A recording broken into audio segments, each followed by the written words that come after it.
ኣብዚ ሳለስቲ Amnesty International ከምኡን Human Rights Watch ኣብዘውፅኦ ሓበራዊ ሰነድ ኣብ ትግራይ ብሕልፊ ድማ ምዕራብ ትግራይ ሰበስልጣንን ሓይልታት ጸጥታን ኣምሓራ ዘመተ ምጽናት ዓሌት ማለት ኤትኒክ ክሊንሲንግ ከምኡ ድማ ገበናት አንጻር ሰብኣውነት ክራይምስ against humanity ከም ዝፈጸሙ ከሲሶም ከም ዘለው ድሮ ብዜና ተኸታቲልኩም ኣለኹም ኩሉ እቲ ኣብቲ 207 ገጽ ተሰኒዱ ዘሎ ዓሌት ናይ ምጽናት ገበናት አንጻር ሰብኣውነትን ሓድሽ ምስጢር የብሉን ኣብ እዋኑ ተዘሪቡሉ እዩ እንተኾነ በዞም አህጉራውያን ተጣበቕቲ መሰላት ደቂ ሰብ ብስርዓት ምስናዱ ንታሪኽ ጥራይ ዘይኮነ እቶም ገበነኛታት ስርዓታት አዲስ አበባን አስመራን ጎንደርን ኣብ ፍርዲ ዝቐርቡሉ እዋን ከም ተወሳኺ መወከሲ ከገልግል ስለ ዝኽእል ኣገዳሲ እዩ ኣብዚ ክስመረሉ ዘለዎ እቲ ሰነድ ዝያዳን ሓይልታት ኣምሓራ ስለ ዝጠቕሶም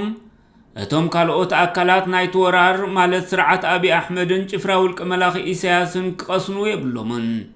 ከም ወጠንትን ኣዘዝትን ናይቲ ዓሌት ናይ ምጽናት ፖሊሲ ልዕሊ ዝኾነ ወገን ብሓላፍነት ዝሕተቱ ንሳቶም እዮም እቶም ንምዕራብ ትግራይ ተቆጻጺሮም ዘለው ወረርቲ ሓይልታት ኣሰር ገበናቶም ከይርከብ ጭብጥታት ንምጥፋእ ሓመድ ክግልብጡን እምኒ ክፍንቅሉን ይውዕሉ ምህላዎም ኣብ ዝንገረሉ ዘሎ እዋን ከምዚ ዝኣመሰለ ጭብጢ ናይ ምስናት ጻዕሪ ዝያዳ ክቕጽል ኣለዎ ኣብዚ ናይ ሎሚ ትሕዝቶ ብዝያዳ ምስ ተሳታፍነት ሰራዊት ኤርትራ ብተዓሌት ናይ ምጽናት ወራር ከተኩረሉ ደልየ ዘለኹ ጉዳይ ግን ብዛዕባ እቲ ከም ኣካል ናይቲ ዓሌታዊ ወራር ቋንቋ ትግርኛ በቶም ናይ ኣምሓራ ሓይልታት ብወግዒ ተወጊዙ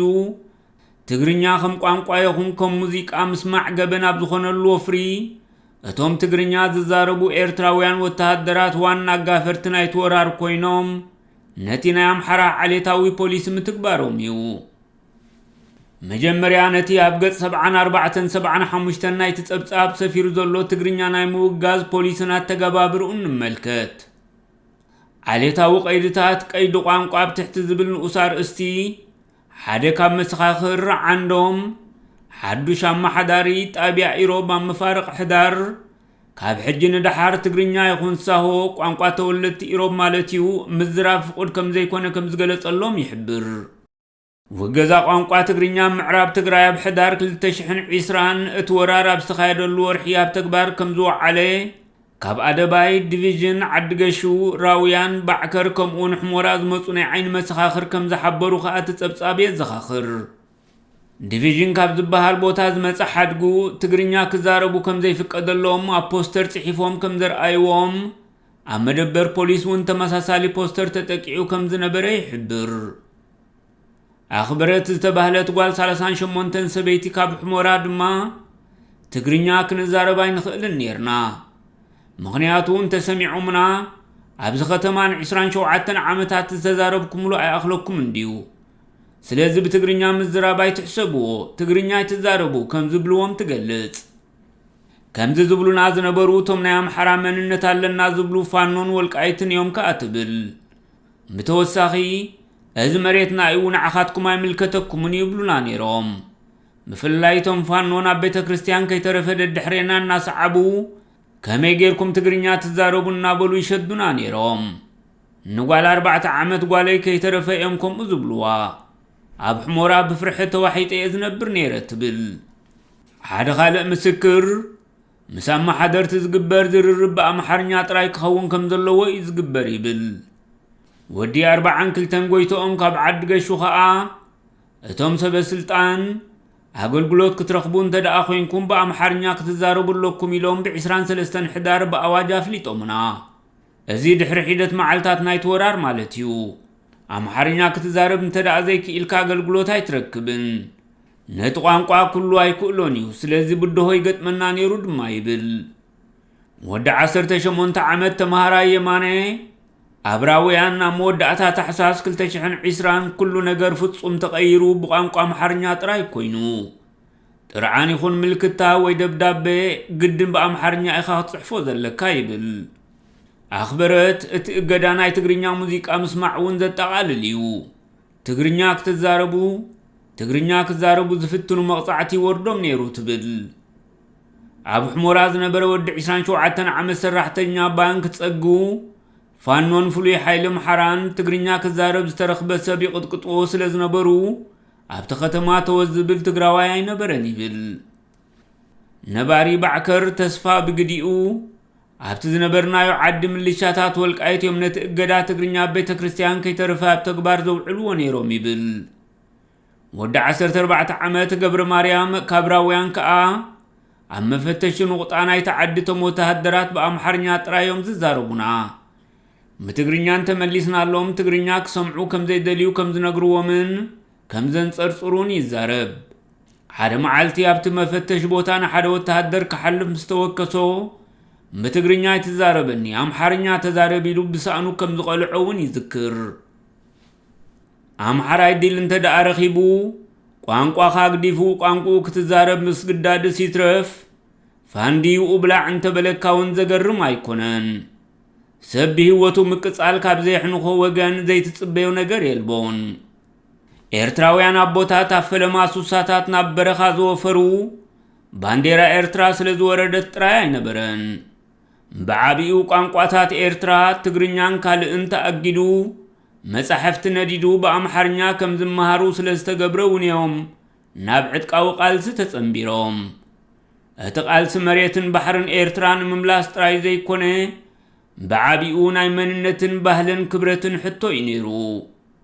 እቶም ኣብ ሕዳር 2020 ምስ ኣምሓራ ዝወፈሩ ኣባላት ሰራዊት ኤርትራ ግን ምስቶም ንቋንቋኦም ቋንቋ ትግርኛን ካልኦት ቋንቋታት ኤርትራን ብኸምዚ ዝሰማዕኹሞ ጽዩፍ መንገዲ ከጥፍእዎ ዝከራኸሩ ዘለዉ ኣምሓራ ተሻሪኾም ዋና ተግበርቲ ዓሌታዊ ፖሊሲ ኣምሓራ ኮይኖም ገና ክሳብ ሕጂ ኣብ ምዕራብ ትግራይ ገበናቶም ይቕጽሉ ኣለዉ። ኣሽምባይዶን ገዛእ ቋንቋኻ ንዝኾነ መበቆላዊ ቋንቋ ሓደ ጉጅለ ይኹን ሕብረተሰብ ምእጋድ ድሑር መግዛእታዊ ኣተሓሳስባ እዩ። ቋንቋ መራኸቢ ጥራይ ዘይኮነ ጸዋሪ ባህልን ልምድን መንነትን ሓደ ህዝቢ ስለ ዝኾነ ባህልን ያታን መንነትን ታሪኽን ናይ ምቕንጣጥ በደል ዘውርድ ዓመፅ ባህላዊ ጆኖሳይድ እውን እዩ። ኣፍሪቃውያን ገላዩ ናብ ኣሜሪካ ተጨውዮም ኣብ ዝኸድሉ ኣማኢት ዓመታት እንግሊዝኛ ክመሃሩ ተገዲዶም መበቆላዊ ኣፍሪቃዊ ቋንቋኦም ከይዛረቡ ይእገዱ ምንባሮም ይፍለጥ። እዚ ድማ ብመንገዲ እቲ ቋንቋ ምስ ኣፍሪቃ ዘለዎም ባህላዊ ምትእስሳር ንምብታኽ ዝተገብረ ውዲት እዩ። ኣብዚ እዋን እዚ እቲ ኩነታት ብኣንጻሩ እዩ። ኣብ ኤውሮጳ ይኹን ኣሜሪካ ሓደ ስደተኛ ዕቑባ ብዝሓተሉ እዋን ቅድሚ ኩሉ እትቐርበሉ ሕቶ ብቋንቋኡ ክዛረብን ክሰምዕን ኣስተርጓሚ ዝደሊ ምዃኑን ዘይምዃኑን እዩ። ዘድልዮ እንተኾይኑ ድማ ገንዘብ መንግስቲ ተኸፊሉ ኣስተርጓሚ ይቐርበሉ። ናይቲ ምስ ኣድጊ ተጸሚዱ ኣብ ምዕራብ ትግራይ ዝሓርስ ዘሎ ማሕረሱ እንታይ ከም ዘፍሪ ዘይፈልጥ ብዕራይ ግን ዘረባ የብሉን። እናሓደርካ ነቲ ለጊብዎ ዘሎ ኣራዊት ዝብል መፀውዒ ዘራጉድ ኣበሳ ደኣ እምበር ሰብነቱ ዘዘኻኽር ጣቋ ይትረኽበሉን ኢኻ። ካብ ናይቶም ጭፍራ ህግደፍ ኣብዙ ኤርትራ ሓፂሩ ኣራዊት ዝቐየሮም ወተሃደራት ንላዕሊ ዝገርም ግን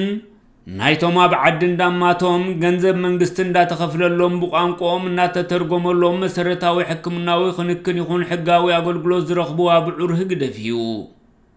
ኣይትብከንዲ ዘብክየኒ ደኣ ኸይኮነና እምበር ንሳቶም ኣብ ስደት ከምዚ ዝኣመሰለ ስልጡን ኣገልግሎት እናረኸቡ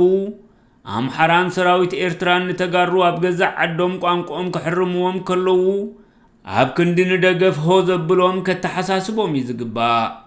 እንተኾነ ኣካሎም ዳእዩ ኣብ ዓዲ ሰብ ዘሎ እምበር ኣእምሮኦም ኣብ ዓዲ ህግደፍ ስለ ዘሎ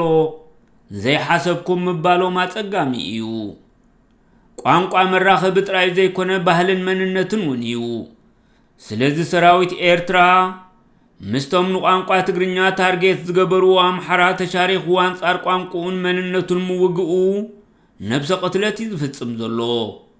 ብኣንጻሩ ህዝቢ ትግራይ ብዝገብሮ ዘሎ መኸተ ንመሬቱ ጥራይ ዘይኮነ እንተላይ ንቋንቋ ትግርኛ እዩ ዘድሕን ዘሎ። ኣምሓራይ ኣብ ትግራይ ቻብ ኤርትራ ድማ ንዓወሽ እንተዘይተባሂሉ ዲል እንተረኺቡ ግን ነቲ ህግደፍን ሰራዊትን ኣቋሲሎሞ ዘለዉ ትግርኛ ከም ቀደሙ ኣብ ኤርትራ ከዳግሞ ድሕር ከም ዘይብል ማንም ክጠራጠረሉ ዘይግባእ ሓቂ እዩ። ስለዚ ኩሉ ኤርትራዊ ህዝቢ ኤርትራ ብሓፈሻ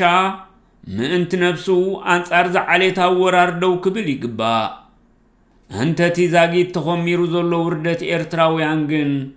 نتاريخ خالو يهبو ترايو زبل ملكي فرس حقي انقس وراري الدمس